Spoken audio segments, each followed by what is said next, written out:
Sekarang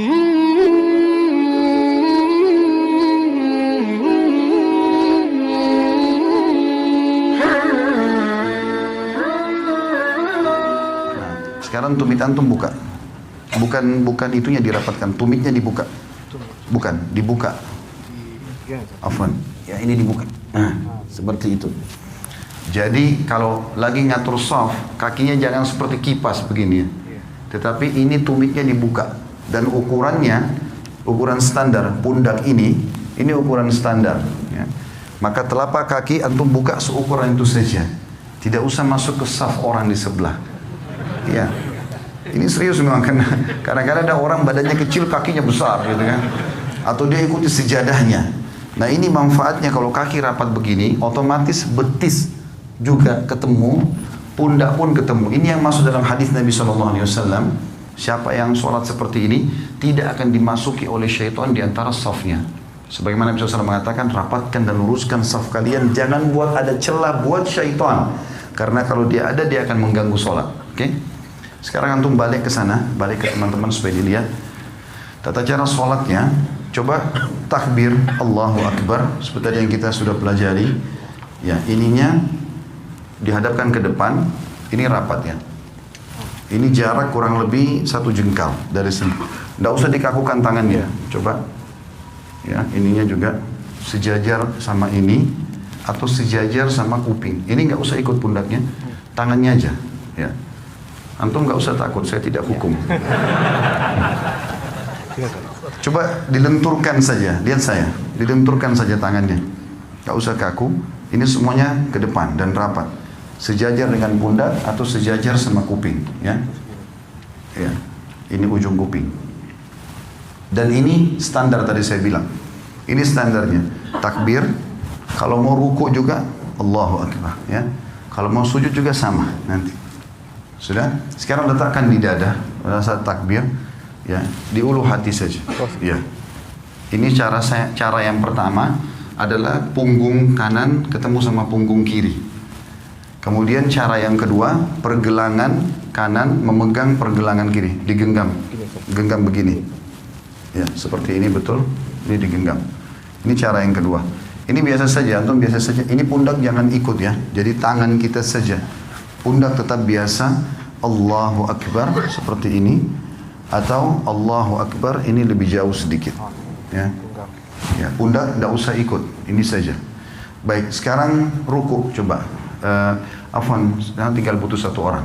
Jazakumullah khair. Yang duanya sudah, supaya agak lenggang. Antum balik ke sebelah sana sekarang. Coba ruku. Sekarang ruku. Allahu Akbar. Dari awal, dari antum seperti normal lagi sholat. Tangannya di sana. Antum takbir. Allahu Akbar. Mata ke tempat sujud. Ya, ini digenggam lututnya. Ini masih melengkung. Ya. Baik. Ini caranya. Antum turun. Dadanya dinaikin. Kepalanya lurus ke depan. Kepala lurus. Lagi. Ya. Ya, seperti ini. Sekarang ini dipertahankan ya. Iya. Coba lihat saya. Kalau saya sebentar Afwan. Kalau miring dibilangin ya. Kalau saya di rumah saya praktikin pakai cermin, lalu saya praktikin ruku itu. Allahu Akbar. Ini saya genggam, kemudian ini saya tahan gini. Rata enggak? Ya, seperti ini. Ini terasa paha di belakang ketarik, ya. Kepala juga ke depan. Ini disunnahkan Nabi SAW. Kalau antum pakai cara seperti ini, mau sejam pun rukuknya nggak masalah. Jangan turun, jangan juga naik begini, ya. Seperti ini, dan perhatikan siku ini jauh dari tulang rusuk, ya. Dan ini ditekan, ini kita tekan ke dalam. Saya sekarang tekan ke dalam dan paha saya ketarik. Coba, fadhal. Ya, ruku Allahu Akbar. Wow. Ya, ini sudah mulai. Tinggal Afwan, kepala antum, tidak usah lihat ke beliau. Dagunya turun lagi, ya, gitu. Oke, ini masih naik lagi, jangan naik. Nah, gitu. Nggak usah lihat orang, lihat tempat sujud. Oke, baik. Kurang lebih seperti itu ya. Nah, cara praktikin ini penting karena Nabi SAW ruku seperti ini. Dan beliau dikatakan kalau taruh bejana tidak tumpah, ya. Sama dengan kalau bangun juga begitu dari ruku. Kembali ke awal. Begitu bangun dari ruku, Allahu Akbar, kita bangun, Sami Allahu liman hamidah. Mata jangan kemana-mana, tetap bersujud. Ini tadi bisa 2 cara, bisa seperti ini, atau diletakkan di sini ya. Ada yang belum kita pelajari tentang masalah sujud, tapi saya akan praktekin sekarang. Sudah, jazakallah khair. Kalau mau ikut sama anak sebentar bisa. Sujud ini ada dua cara. Bisa turun lutut dulu, baru telapak tangan, atau telapak tangan dulu baru lutut. Dua-duanya bisa. Karena itu khilaf di antara ulama. Ibnu Qayyim rahimahullah memasukkan antara salah satunya boleh. Tergantung keadaan ya. Cuma yang perlu diperhatikan, kata Nabi SAW, aku diperintahkan sujud dengan 7 anggota tubuh. 7 anggota tubuh. Satu itu dahi sama hidung. Maaf, biar hidung antum rasa pesek, tetap harus kena tempat sujud. Tidak boleh kepalanya begitu, ya, sehingga hidungnya nggak kena. Ini satu paket. Kalau nggak sah ini. Ini satu paket. 1, kemudian 2, 3. Jadi ini sudah 2 telapak tangan sama dahi ini, berarti 3. Lutut 2, berarti 5. 2 telapak kaki, 7. 7 anggota tubuh ini. Nah, caranya adalah Nabi SAW, kata Ibnu Mas'ud, kami dilarang oleh Nabi SAW untuk sujud seperti anjing sedang duduk. Perhatikan kalau anjing duduk, sikunya kesentuh tanah kan? Antum tidak boleh sentuh tanah. Tulang ini, siku nggak boleh kena ke tulang rusuk, ya. Dan usahakan ada jarak antara perut kita, paha sama siku ini. Kira-kira jarak di mana antum bisa merasa nyaman bernafas. Karena pada saat sujud kita butuh sirkulasi udara supaya bisa lama. Saya coba praktikin, anggap saja ini cuma contoh kalau kiblat ke sana. Sami Allahu liman hamidah, maka pada saat turun bisa 2 cara. Cara yang pertama adalah kita turun biasa saja, meletakkan lutut di sini, kemudian mengambil jarak kurang lebih 1 siku ini ya. Di sini 1 siku ini jaraknya, baru meletakkan tangan di sini. Tangan itu seperti ini ya kondisinya, seperti tadi orang takbir, Allahu Akbar, lalu letakkan kepala. Yang perlu diperhatikan adalah telapak kaki juga harus rapat. Saya menghadap kiblat sekarang. Afwan. Pada saat turun ini, kemudian letakkan jarak seperti ini, baru Allahu Akbar. Jangan begini ya, terlalu dekat sehingga tidak bisa bernafas. Atau ada juga orang terlalu jauh. Tapi anjuran ulama adalah 1 siku dari lutut kita, kurang lebih jaraknya begini. Ini kita letakkan telapak tangan di sini. Dan rapat semuanya seperti ini. Ya. Atau cara yang kedua itu adalah telapak tangan dulu yang turun. Telapak tangan dulu yang turun, maka tata caranya tidak boleh seperti unta duduk. Tidak boleh seperti unta duduk. Saya akan kasih contoh, walaupun saya bukan unta. Maka cara untuk, kalau tadi kan lutut dulu sederhana cuma turun begini ya. Sekarang kalau mau telapak tangan dulu, maka caranya adalah turunkan badan dulu seperti mau turun lutut tadi. Misalnya sudah dekat, baru kemudian letakkan telapak tangan ke depan. Seperti ini. Ya. Yang dilarang itu seperti unta itu kalau orang turun begini. Nah, begitu juga nih pada saat berdiri. Orang berdiri dari sujud nggak boleh begini, ya. Tetapi dia duduk dulu, ya. Saya ulangi. Jadi kalau orang turun sujud yang kedua, kita turun seperti agak mendekati tempat sujud, kemudian baru letakkan telapak tangan ke depan, barulah kita sujud, ya. Duduk di antara 2 sujud, menegakkan seluruh ruas tulang belakang sampai terasa dada terbusung ke depan. Jari-jari tetap rapat, ujung jari-jari berada di ujung paha. Kemudian kita sujud lagi, Allahu Akbar. Setelah itu pada saat mau berdiri, duduk dulu. Sunnah Nabi SAW duduk dulu, duduk seperti ini. Dan ada 2 cara.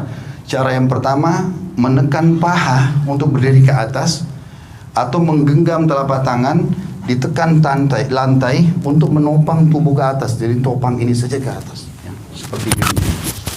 Dan kita tidak boleh sebagaimana tadi saya bilang berdirinya seperti unta itu, ya. Terakhir tinggal masalah tahiyatnya saja. Tahiyat ini khilaf di antara ulama tentang 2 jenis duduk. Namanya iftirash atau tawarruk. 2 ya.